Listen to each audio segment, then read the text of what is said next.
लोकशाही मराठी वृत्तवाहिनीवर केंद्र सरकारच्या माहिती आणि प्रसारण खात्याने कारवाई केली आहे आणि याच कारवाई विरोधात राजकीय क्षेत्रातून देखील प्रतिक्रिया उमटतायत. पाहूयात.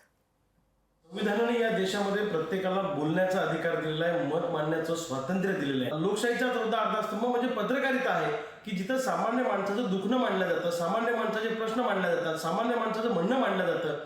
आणि अशा पद्धतीनं जर लोकशाही चॅनलला बंद करण्याचा प्रयत्न जर का सरकारच्या मार्फत होत असेल तर ही अत्यंत दुर्दैवाची बाब आहे. सामान्य माणसाला या गोष्टीची प्रचंड चीड आलेली आहे. सरकारनं तातडीनं लोकशाही मराठी चॅनलवरची बंदी उठवावी अशी मागणी आमची आहे.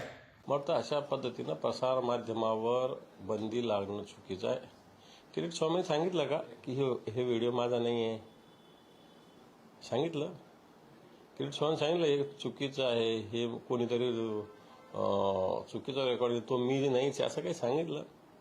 असं असताना सुद्धा अशा पद्धतीनं एखाद्या चॅनलवर, ते कोणतंही चॅनल असो, मला असं वाटतं ही आणीबाणी जी आहे या आणीबाणीकडे जाण्याचा हा प्रकार आहे. प्रसार माध्यमावर बंदी घालता येणार नाही.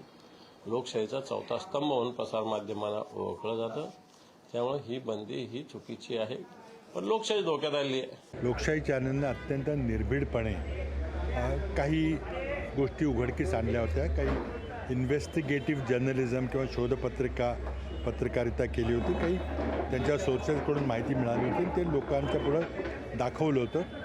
त्यामुळं भाजपच्या ज्या व्यक्तीच्या विरोधात ती बातमी होती आणि भाजपच्या इतर वरिष्ठ नेतृत्वाला त्याचा संताप झाला आणि त्या दिवसापासूनच लोकशाही चॅनल त्रास द्यायला सुरुवात झालेली आहे. किती चुकीच्या घटना घडतात, कायद्याचं उल्लंघन होतं, त्यांच्याविरुद्ध कोणी काही बोलत नाही. पण आज निष्प्रभपणे पत्रकारिता करणाऱ्या वाहिन्यांच्या विरुद्ध, पत्रकारांच्या विरुद्ध, मीडियाकर्मींच्या विरुद्ध ही सोडाच्या भावनेने कामगिरी चाललेली अत्यंत निषेधार्ह आहे.